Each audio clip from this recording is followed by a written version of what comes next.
देखिए स्टूडेंट, आइए जल्दी से देखते हैं क्वेश्चन नंबर 26। देखिए मैंने फिर से स्टार मार्क किया हुआ है, यानी कि ये बहुत ही इंपॉर्टेंट क्वेश्चन है और ये प्रीवियस ईयर पेपर में पहले भी पूछा हुआ है हमारे कॉलेज में। हमारे कॉलेज में means government college of engineering Amravati में, मैं वहां का स्टूडेंट रह चुका हूं। जैसे कि आइए जल्दी से देखते हैं कि क्वेश्चन क्या है। क्वेश्चन है integration 0 to infinity dx upon e की पावर x प्लस e की पावर माइनस x, यानी कि एक्सपोनेंशियल प्लस एक्सपोनेंशियल का inverse raise to power n equals to 1/4 beta of n/2 comma n/2। देखिए क्वेश्चन बहुत ही डिफिकल्ट है, पर इसके लिए हमें एक बेसिक कांसेप्ट यूज करना है।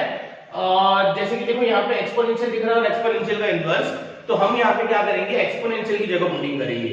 और एक्सपोनेंशियल की जगह पुटिंग अगर हम करते हैं तो बेटा ये एक्सपोनेंशियल की जगह अगर हम 10x पुट करेंगे, ठीक है, तो ये 0 टू इंफिनिटी तो लिमिट है, ये हमारे लिए काम की नहीं है। अगर इस 0 टू इंफिनिटी की जगह पे रहता था माइनस इंफिनिटी टू इंफिनिटी, तो हमारा काम हो जाता था। आ रही है बात समझ में? चलिए तो मैं आपको थोड़ा सा बेसिक बताता हूँ और उसके बाद मैं इस प्रॉब्लम को पहले सॉल्व करता हूँ, उसके बाद मैं आपको रीजन बताऊंगा कि हमने इसको ऐसा क्यों सॉल्व किया। देखिए बेटा हमारे पास बीटा की 3 डेफिनेशन है और ये जो प्रॉब्लम्स देख रहे हैं वो मिसलेनियस प्रॉब्लम्स देख रहे हैं, यानी कि यहाँ पे हमें कोई पर्टिकुलर टाइप फॉलो करनी नहीं है। पर आपको ये भी यहाँ पे समझना पड़ेगा कि यहाँ पे फर्स्ट डेफिनेशन तो लगने नहीं वाली। कौन सी फर्स्ट डेफिनेशन? 0 to 1 x की power m-1 into 1 - x raised to power n-1। अच्छा बताओ यहाँ पे थर्ड डेफिनेशन लगेगी क्या? बिल्कुल नहीं, क्योंकि यहाँ पे 0 टू इंफिनिटी तो है, पर थर्ड डेफिनेशन के लिए प्रायोरिटी क्या है? डिनोमिनेटर की पावर m+n। मुझे बताओ यहाँ पे डिनोमिनेटर की पावर m+n है क्या? नहीं। तो बताइए क्या बचा फिर हमारे पास? जल्दी बताइए। सेकंड डेफिनेशन क्या है? सेकंड डेफिनेशन बोलो तो मैं लिख देता हूं। सेकंड डेफिनेशन क्या है? सेकंड डेफिनेशन 0 to π/2 sin की पावर p थीटा cos की power q theta d theta is equals to कितना? Is equals to 1/2 beta of p + 1/2 comma q + 1/2। अरे याद आ रहा कि नहीं? ठीक है छोड़ो, चलिए मैं आपको थोड़ा सा बेसिक बताता हूं। आई होप कि मैंने ये बेसिक आपको इसमें भी सिखाया होगा काय में, फोरियर सीरीज में। ठीक है बताओ तो इवन फंक्शन की डेफिनेशन क्या है? देखो इधर कोई अगर हमारे पास एक f(x) नाम का फंक्शन दिया हुआ है, ठीक है, सपोज वो फंक्शन दिया हुआ है हमारे पास x² + cos x, ठीक है, मैं इसमें से क्या करता हूं, f(-x) की वैल्यू निकालता हूं। मैं क्या करता हूं, f(-x) की वैल्यू निकालते हैं। तो बताइए ये ऐसा नहीं हो जाएगा -x² + cos -x। अरे हाँ कि नहीं? हाँ। तो -x² कितना? x²। cos -x कितना होता है? cos x। तो मुझे बताओ ये x² + cos x तो हमारा फिर से क्या था? फंक्शन ही था, यानी कि मैंने जब f(x) में से f(-x) निकाला तो f(-x) की वैल्यू कितनी आई? इक्वल्स टू f(x) आई। अरे ये स्टेटमेंट का मीनिंग होता है कि गिवन फंक्शन f(x) कौन है? इवन फंक्शन है। अरे ये सीखे हम फोरियर में। आ रही है बात समझ में? और हमारे पास एक डिफाइनाइट इंटीग्रेशन की प्रॉपर्टी है। कौन सा डिफाइनाइट इंटीग्रेशन की कौन सी प्रॉपर्टी? हमने फोरियर की इवन ऑर्डर में प्रॉपर्टी यूज की थी। क्या प्रॉपर्टी थी? कि अगर किसी इंटीग्रेशन की लिमिट कहां से कहां तक है, -a to a, और ये हमारा f(x) dx, तो बेटा ये इंटीग्रेशन का आंसर या तो 2 टाइम्स 0 to a हो जाएगा f(x) dx, या तो इस इंटीग्रेशन का आंसर 0 हो जाएगा। ठीक है जल्दी बताओ, अगर इंटीग्रेशन की लिमिट -a to a है और ये f(x) फंक्शन कौन है? इवन। ये f(x) नाम का फंक्शन कौन है? इवन फंक्शन है। तो कौन सी ये हम इसको रिराइट कर सकते हैं 2 times 0 to a f(x) dx। अरे भाई ये डिवाइड इंटीग्रल की प्रॉपर्टी सुनी है क्या आपने? हाँ। और अगर ये f(x) नाम का फंक्शन है तो कौन है? Odd function. ऑड फंक्शन की डेफिनेशन क्या है? ऑड फंक्शन की ये रिजल्ट कब आएगा? जब f(x) नाम का फंक्शन हमारा क्या रहेगा? Odd function. ठीक है ऑड फंक्शन की डेफिनेशन है जब f(-x) की वैल्यू कितनी आ जाए? माइनस टाइम्स f(x), तो वो क्या होता है? Odd function. छोड़ो उसको फिलहाल, ये इवन फंक्शन का समझा गया आपको? अरे पता होगा। ठीक है आइए जल्दी से इसको क्या करता हूं, मैं इंप्लीमेंट कर देता हूं। कैसे? ध्यान दीजिएगा, मैं बोला -∞ to ∞, क्योंकि देखो यार ये प्रॉब्लम सॉल्व करने के लिए मुझे ये तो ये है, ये बेसिक है कि एक्सपोनेंशियल की पुटिंग, अगर हम एक्सपोनेंशियल की जगह tan थीटा पुट करते हैं तो मुझे लिमिट क्या चाहिए? -∞ to ∞, क्योंकि एक्सपोनेंशियल एक ऐसा फंक्शन है जो -∞ to ∞ को काय में कन्वर्ट कर देता है? 0 to π/2 में। और अभी मैंने आपको बताया कि हमें 0 to π/2 चाहिए। ठीक है क्योंकि ये प्रॉब्लम बिना ट्रिग्नोमेट्री के सॉल्व होगा नहीं। इट मींस कि यहाँ पे पहली और तीसरी डेफिनेशन कोई काम की नहीं है। ठीक है आइए पहले सॉल्व कर देते हैं। मतलब ये फंक्शन कौन है यहाँ पे? फंक्शन है 1 अपॉन e की पावर x प्लस e की power minus x raise to power n dx equals to, मुझे बताओ कि ये जो फंक्शन है 1 अपॉन e की पावर x प्लस e की पावर माइनस x के लिए इवन फंक्शन नहीं है क्या? अरे हाँ कि नहीं? देखो आपको प्रूफ करके दिखाना नहीं है, फिर भी करना है तो आप कर सकते हो। देखो इधर f of x equals to मैंने ले लिया e की पावर x प्लस e की power minus x raise to power n और इसमें से मैंने निकाला f ऑफ माइनस x। ध्यान से सुनो, समझेगा सब कुछ। तो बेटा ये e की पावर माइनस x हो जाएगा प्लस ये e की power minus times minus x क्या हो जाएगा? e की पावर x। तो मुझे बताओ ये f ऑफ माइनस x की वैल्यू फिर से इक्वल टू क्या आ गई? f ऑफ x आ गई। अरे देखो यार ये फिर से f ऑफ x डिराइव नहीं हो गया क्या? छोड़ो यहाँ पे नहीं लिखते। तो बताओ f ऑफ माइनस x कितना आ गया? f of x। तो जल्दी बताओ कि ये माइनस इंफिनिटी टू इंफिनिटी, क्या ये माइनस a टू a से कंपेयर हो सकता है? अरे हाँ कि नहीं? हाँ। और ये जो 1 अपॉन e की पावर x प्लस e की power minus x raise to power n है, ये कौन सा फंक्शन है भाई? Even function. तो जल्दी बताओ इसको क्या लिख सकते हैं हम? अरे इसको क्या लिख सकते हैं हम? इसको लिख सकते हैं हम 2 times integration 0 to infinity 1 upon e की पावर x प्लस e की power minus x raise to power n dx। क्यों? क्योंकि यहाँ पे हम लिख सकते हैं given function f of x is even function. अरे ये जो मैंने वहां पे लिखा है वो लिख देना पूरा बेसिक। अरे हाँ कि नहीं? ठीक है। चलो एक बात बताओ, मुझे ये सॉल्व करना है कि ये सॉल्व करना है? ये सॉल्व करना है। तो मुझे बताओ यहाँ से integration 0 to infinity 1 upon e की पावर x प्लस e की power minus x raise to power n dx is equals to, ये 2 इधर आएगा तो क्या हो जाएगा? अरे 1/2 हो जाएगा ना? हाँ 1/2 और ये क्या हो जाएगा? Minus infinity to infinity 1 upon e की पावर x प्लस e की power minus x raise to power n dx। जल्दी बताओ ये समझा गया? हाँ। मुझे बताओ ये गिवन इंटीग्रेशन नहीं है क्या हमारा? अरे जिसको सॉल्व करना है। अरे हाँ कि नहीं? तो इस इंटीग्रेशन को नाम क्या दे देता हूं मैं? i। और ये हो जाएगा 1/2 minus infinity to infinity 1 upon e की पावर x प्लस e की power minus x raise to power n dx। Means मैंने इस इंटीग्रेशन को ऐसा लिख दिया 1/2 minus infinity to infinity this much. पहले बताओ ये समझा क्या? ऐसा क्यों लिखा वो मैं आपको लास्ट में फिर से रीजन बताऊंगा। ठीक है। चलिए देखिए थोड़ा सा प्रॉब्लम डिफिकल्ट है इसलिए मैं थोड़ा सा स्लो ले रहा हूँ। किसी को लग रहा है कि एकदम स्लो हो रहा है तो जो लोग ऑनलाइन देख रहे हैं वो क्या करते हैं वीडियो को 1.5 या 2 की स्पीड पे भी देख सकते हैं। ठीक है। चलिए अभी मैंने आपको सिखाया कि यहाँ पे हमें जो पुटिंग करनी है वो e की पावर x की जगह करनी है, वो भी कितनी? tan theta. वो भी कितनी? tan theta. ठीक है। क्यों? क्योंकि एक्सपोनेंशियल की जगह tan थीटा पुट करो तो माइनस इंफिनिटी टू इंफिनिटी का रिड्यूस होता है 0 टू π/2 पे। कैसे? आइए मैं करके बताता हूं। बताओ e की power x dx equals to tan का डेरिवेटिव कितना? sec square theta d theta. अरे बरोबर कि नहीं? मतलब बताओ यहां से मुझे dx की वैल्यू चाहिए, ये तो मैंने पुटिंग कर दी। ठीक है। अच्छा चलो एक काम करते हैं, लिमिट भी चेंज कर देते हैं। बताओ क्या? जब x इक्वल्स टू कितना? जल्दी बताओ ये कौन है?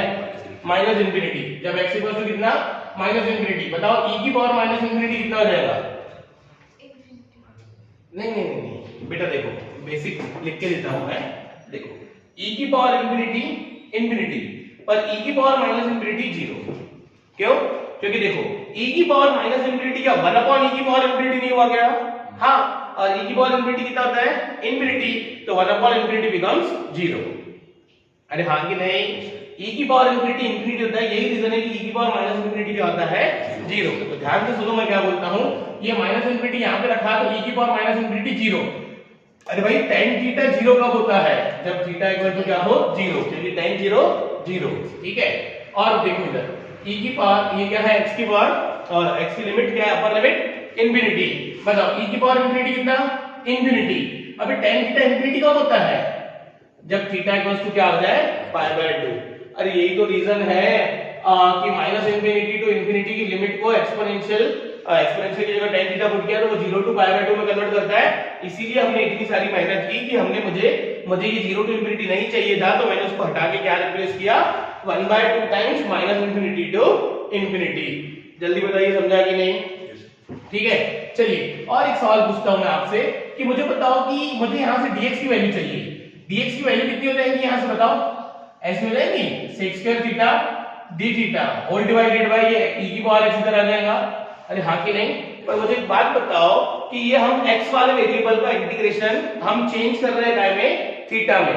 यानी अब मुझे इस इंटीग्रेशन को पूरा का पूरा x गायब करके काय में लाना है, थीटा में। अबे तो मुझे ये जो dx है, ये dx की भी वैल्यू इन टर्म्स ऑफ क्या चाहिए, थीटा चाहिए। क्या ये dx के अंदर e की पावर x चलता है क्या, नहीं। तो जल्दी बताओ भाई, dx को ऐसा लिख सकता हूं क्या, ये sec square theta d theta as it is, e की पावर x को इन टर्म्स ऑफ थीटा क्या लिख सकते हैं, tan थीटा। बताओ अब ये dx की value in terms of theta आ गई, हाँ, क्योंकि अब मुझे यहां से ये गायब करना है x और काय में आना है थीटा नाम के वेरिएबल में। तो आ जाइए, अब हम ये i नाम का इंटीग्रेशन सॉल्व कर देते हैं। तो ये हो जाएगा 1/2 integration minus infinity to infinity काय में कन्वर्ट हो गया, 0 टू π/2 में। आराम आराम से देखिए, और ये क्या है 1/e की पावर x। जल्दी बताओ e की पावर x को हमने क्या पुट किया है, tan थीटा, प्लस e की पावर माइनस x क्या हो जाएगा, cot थीटा, क्योंकि e की पावर x कितना होता है, tan थीटा। तो बताइए e की पावर माइनस x क्या हो जाएगा, cot थीटा हो जाएगा ना। इसका इन्वर्स किया तो इसका भी इन्वर्स करना पड़ेगा, ठीक है। अब ये कोई ये नहीं है, ये आप समझ सकते हो, ये क्या आ जाएगा रेज़ टू पावर n। जल्दी बताओ dx की वैल्यू कितनी निकाली मैंने, dx की वैल्यू है sec square theta upon tan theta into d theta और लिमिट 0 टू π/2। अब बताओ प्रॉब्लम ट्रिग्नोमेट्री में गया, हाँ, और 0 टू π/2 लिमिट आ गई, हाँ। अब ये अंदर का फंक्शन मुझे किस फॉर्म में लिखना है, sin raise to power constant into cos raise to power another constant के फॉर्म में। आ जाइए, इसको sin cos के फॉर्म में कर देते हैं कन्वर्ट। अब देखो यहां से आगे तो आप भी सॉल्व कर सकते हो, इंपॉर्टेंट तो सिर्फ यहीं तक था, ठीक है। चलिए आ जाइए, tan को क्या लिखूं मैं, ऐसा लिखूं sin theta upon cos theta, ठीक है। cot थीटा को क्या लिखूं, cos theta upon sin theta, और ये रेज़ टू पावर n तो रहेगा। बताओ ये जो sec स्क्वायर है इसको ऐसा लिखूं 1 cos स्क्वायर थीटा। अच्छा, ये जो tan थीटा है, इस tan थीटा को ऐसा लिखूं sin theta upon cos theta. तो अपॉन वाला cos थीटा ऊपर जाएगा, अरे हाँ कि नहीं, और ये क्या आ जाएगा d थीटा, ठीक है। चलिए आइए जल्दी जल्दी इसको सॉल्व कर देते हैं, क्योंकि इसमें कंसेप्ट एक और है। क्या कंसेप्ट है, and hence evaluate this much. और ये सेक नहीं है, ये कौन है, सेक h। सेक h यानी कि हाइपरबोलिक सेक, ठीक है। कोई बात नहीं, कोई बड़ी बात नहीं है। आ जाइए इसको सॉल्व कर देते हैं। 1 अपॉन, बताइए sin इनटू sin क्या आ जाएगा, sin square theta, cos into cos क्या, cos स्क्वायर थीटा। देखिए भाई क्रॉस मल्टीप्लाई तो होगा ही ना, this into this plus this into this upon, upon क्या आ जाएगा sin theta into cos theta. पर इस पूरे की पावर कितनी है नीचे डिनोमिनेटर में, n। मैं समझता हूं ये cos थीटा स्क्वायर से कैंसिल, तो ये हो जाएगा 1 अपॉन कितना, cos थीटा sin थीटा, और ये कितना d थीटा। एक बात बताओ, sin square plus cos square कितना 1, 1 की पावर n कितना 1, और ये जो डिनोमिनेटर के डिनोमिनेटर में लिखा हुआ है ये कहां जाएगा, न्यूमरेटर में। पर बेटा मुझे बताइए इसकी पावर नहीं है क्या, इसकी पावर n भी है ना, हाँ, तो ये जाएगा ऊपर sin की पावर n थीटा, cos की पावर n थीटा, और डिनोमिनेटर में ये क्या है, ये है sin थीटा cos थीटा, अरे है ना ये भी, ठीक है, d थीटा। बताओ ये sin की पावर n थीटा है, ध्यान से देखो इधर, मुझे बताओ ये sin की थीटा, sin थीटा की पावर 1, ये पावर 1 ऊपर मर्ज जाके ऊपर की पावर n - 1 हो जाएगा क्या, हाँ। तो फाइनली ये हो जाएगा 1/2 इंटीग्रेशन 0 टू π/2, और ये हो जाएगा sin की पावर n - 1 थीटा, cos की पावर भी कितना हो जाएगा ये n - 1 थीटा d थीटा। तो ये हो जाएगा 1/2। अरे हाँ कि नहीं, मुझे बताओ यहाँ पे डेफिनेशन लगेगी, हाँ लगेगी भाई, 0 टू π/2 sin की पावर दिस। तो बताओ डेफिनेशन में क्या आता है, ये हो जाएगा 1/2 beta of n - 1 plus 1 becomes n/2, कितना n/2। फिर से बताओ ये q की वैल्यू, इसमें +1 करो /2 करो, n - 1 + 1 n/2 कितना n/2। फाइनली ये हो जाएगा 1/4 बीटा ऑफ n/2 n/2। बहुत इंपॉर्टेंट प्रॉब्लम है, आई होप आपको समझ में आ गया होगा। इस प्रॉब्लम के लिए एक बेसिक नीडेड था, जो बेसिक मुझे तो पता था पर आपको पता नहीं था। आप नोट कर लीजिए, क्या नोट करोगे कि एक्सपोनेंशियल की जगह अगर हम tan थीटा पुट करते हैं तो वो -इंफिनिटी टू इंफिनिटी की लिमिट को हमें काय में कन्वर्ट करके देगा 0 टू π/2 में। पर इस क्वेश्चन में सबसे बड़ी प्रॉब्लम ये थी कि इन्होंने जानबूझ के हमें -इंफिनिटी टू इंफिनिटी ना देके क्या दिया था, 0 टू इंफिनिटी। पर ये फंक्शन इवन फंक्शन था, तो सबसे पहले तो मैंने क्या किया, 0 टू इंफिनिटी की जगह पहले -इंफिनिटी टू इंफिनिटी अरेंज किया। क्योंकि देखो यार, ये मैं आपको फिर से बोल रहा हूं कि 3 डेफिनेशन है, पहली डेफिनेशन तीसरी डेफिनेशन यहाँ पे लगती नहीं थी, तो भाई हमें काय में कन्वर्ट करना था प्रॉब्लम को, सेकंड डेफिनेशन में। अरे यार ये बात समझ में जल्दी से इसको कॉपी कीजिए, और किसी को ये नहीं समझा तो हमें कमेंट करके बताइए। बाकी जिसको हमारा पढ़ाना पसंद आता है वो जल्दी से क्या कीजिए, वीडियो को लाइक कीजिए, शेयर कीजिए, चैनल को सब्सक्राइब कीजिए। बाकी देखिए जल्दी से देखिए क्या था, ये मैंने ऑफलाइन वालों के लिए छोड़ दिया था, पर जो लोग हमारा वीडियो ऑनलाइन अटेंड कर रहे हैं, आइए मैं उनको उस क्वेश्चन का सेकंड पार्ट भी सॉल्व कर देता हूं। क्या था सेकंड पार्ट क्वेश्चन का? क्वेश्चन का सेकंड पार्ट था and hence evaluate 0 to infinity sec h raise to power 8x dx is equal to what? Evaluate यानी कि इसकी वैल्यू निकालो, ऐसा बोला है। पर मुझे बताइए हेंस इवैल्यूएट का मतलब ये होता है कि आप प्रीवियस रिजल्ट यूज कीजिए और उसको यूज करके इसका आंसर निकालिए। तो मुझे बताइए ये हाइपरबोलिक सेक का मतलब क्या होता है? हाइपरबोलिक सेक का मतलब होता है 1 अपॉन हाइपरबोलिक कॉस। अब ये हाइपरबोलिक कॉस की डेफिनेशन क्या है आपने सुनी होगी, नहीं भी तो मैं यहां से आपको फिर से रिवाइज कर देता हूं। भाई e की पावर x प्लस e की power minus x whole divided by 2 equals to क्या होता है? cos hx। अरे हां कि नहीं? तो मुझे बताओ ये काय की डेफिनेशन है? हाइपरबोलिक कॉस की। तो मुझे बताओ हाइपरबोलिक कॉस की डेफिनेशन में एक्सपोनेंशियल प्लस एक्सपोनेंशियल का इनवर्स आता है। अरे हां कि नहीं? तो अगर मैं यहां से एक्सपोनेंशियल प्लस एक्सपोनेंशियल का इनवर्स, इन दोनों की अगर क्या करता हूं मैं, एडिशन, तो बेटा ये 2 उधर जाएगा तो ये क्या हो जाएगा? 2 cos hx। अरे हां कि नहीं? देखो भाई हाइपरबोलिक कॉस की डेफिनेशन है एक्सपोनेंशियल प्लस एक्सपोनेंशियल का इनवर्स होल डिवाइडेड बाय 2। तो ये 2 भाई साहब उधर गए तो एक्सपोनेंशियल प्लस एक्सपोनेंशियल का इनवर्स की वैल्यू क्या हो गई? 2 cos hx। अरे भाई अब बताओ कि 1 upon cos hx क्या होता है? sec hx, और हमें sec hx की वैल्यू चाहिए। तो पहले मैं ये रिजल्ट रीराइट कर देता हूं, जल्दी बताओ ये जो आंसर आया हुआ है ये आंसर किसका आया हुआ है? i नाम के इंटीग्रेशन का। i नाम का इंटीग्रेशन कौन है? अरे भाई i नाम का इंटीग्रेशन मींस गिवन इंटीग्रेशन है ना हमारा। अरे आ रही है क्या बात समझ में? हाँ, तो ये i नाम का इंटीग्रेशन हमारा गिवन इंटीग्रेशन है 0 टू इंफिनिटी 1 अपॉन e की पावर x प्लस e की power minus x raise to power n dx equals to, sorry पहले क्या है constant 1/4 into beta of n/2 comma n/2। ये आंसर आया हुआ है हमारा i इक्वल टू, अरे हां कि नहीं? जल्दी बताओ एक्सपोनेंशियल प्लस एक्सपोनेंशियल का इनवर्स, मैंने क्या बोला अभी 2 हाइपरबोलिक कॉस। तो ये लो, ये हो जाएगा 0 टू इंफिनिटी 1 अपॉन, ये हो जाएगा 2 times hyperbolic cos raise to power n तो रहेगा ही रहेगा, और ये हो जाएगा beta of n/2 comma n/2। जल्दी बताओ ये समझा कि नहीं? चलो समझते आप लोग सब हो। तो ये क्या हो जाएगा जल्दी बताओ? ये हो जाएगा 1 अपॉन 2 की पावर n 0 टू इंफिनिटी, ये 2 की पावर n है ना यहाँ पे। हाँ बताओ cos hx raise to power n ऊपर गया तो क्या हो जाएगा? sec h raise to power n x। अरे हाँ कि नहीं? देखो ये cos ऊपर नहीं गया, cos ऊपर जाता था तो ये raise to power minus n हो जाता था, पर 1 अपॉन cos क्या होता है? sec। तो ये पावर n तो n रहेगी, और ये 2 की पावर n मैंने क्या कर दिया? बाहर कर दिया, और इसकी वैल्यू हो गई dx equals to 1/4 beta of n/2 comma n/2। अब बताइए कि ये हमारे पास अवेलेबल है और मुझे वैल्यू क्या की चाहिए? मुझे वैल्यू चाहिए इसकी। जल्दी बताओ n की वैल्यू क्या पुट करूं मैं? 8। वेरी गुड, मुझे sec h raise to power 8 की वैल्यू चाहिए, और यहाँ पे sec h raise to power क्या है? n। कुछ नहीं करना, simply put n equals to क्या कर देना?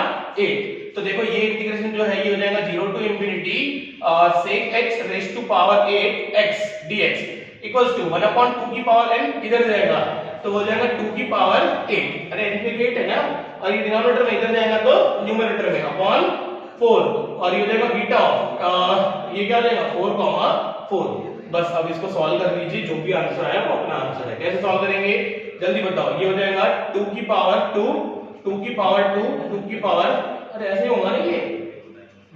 हाँ कि नहीं? या डायरेक्टली बताइए। चलो 2 की पावर 8 डायरेक्ट आता है क्या आपसे?